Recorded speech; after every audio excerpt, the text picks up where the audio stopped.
दंडवत गोविंद गुरु बंदो अभिजन सोए।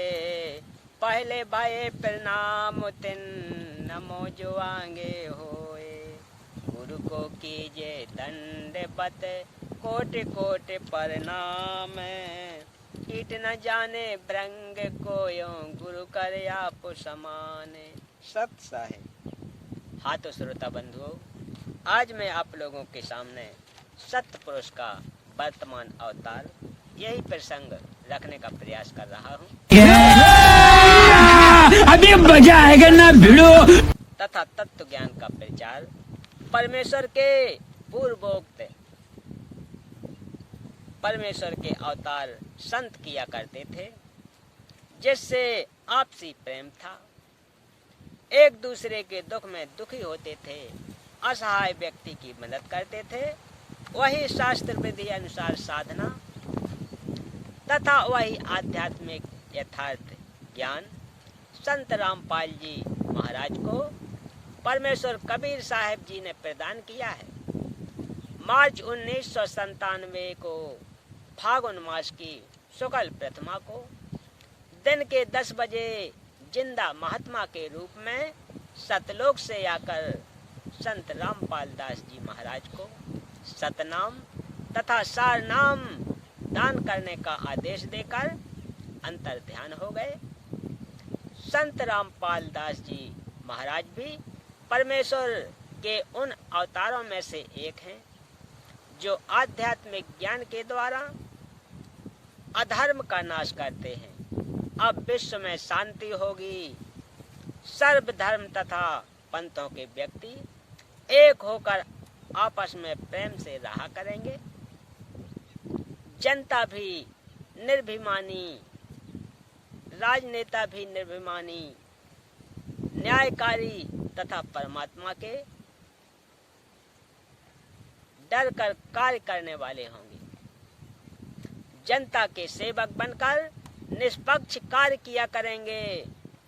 धरती पर पुनः सतयुग जैसी स्थिति होगी। वर्तमान में धरती पर वह अवतार संत रामपाल दास जी है।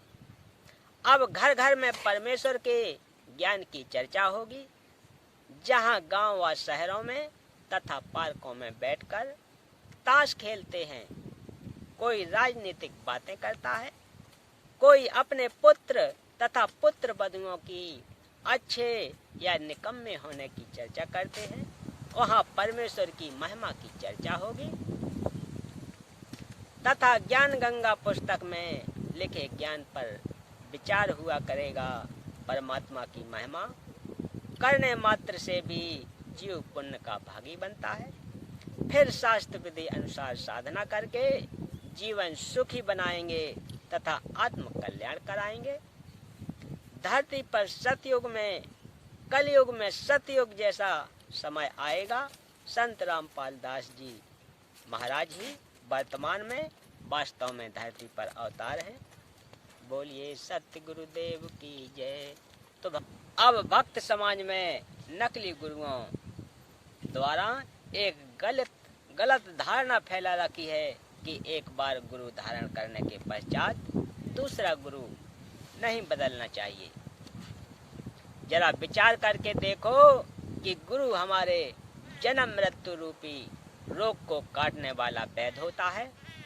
यदि एक वैद्य से हमारा रोग नहीं कटता है तो हम दूसरे अच्छे वैद्य के पास जाएंगे, जिससे हमारा जानलेवा रोग ठीक हो सके। जैसे धर्मदास साहब के पहले गुरु श्री रूपदास जी थे, लेकिन जब धर्मदास जी को पता चला कि वह गुरु पूर्ण मुक्तिदाता नहीं है, तो तुरंत त्याग कर पूर्ण ब्रह्म परमेश्वर कबीर साहब को अपना गुरु बनाया और पूर्ण मोक्ष प्राप्त करके सतलोक प्राप्त किया। ठीक इसी प्रकार अधूरे गुरु को तुरंत त्याग देना चाहिए। झूठे गुरु के पक्ष को तजत न कीजे बारे।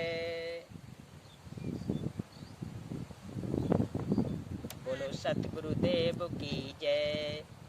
आज की कथा का प्रसंग यहीं समाप्त करते हैं। मिलते हैं अगली कथा में। तब तक के लिए सत साहेब।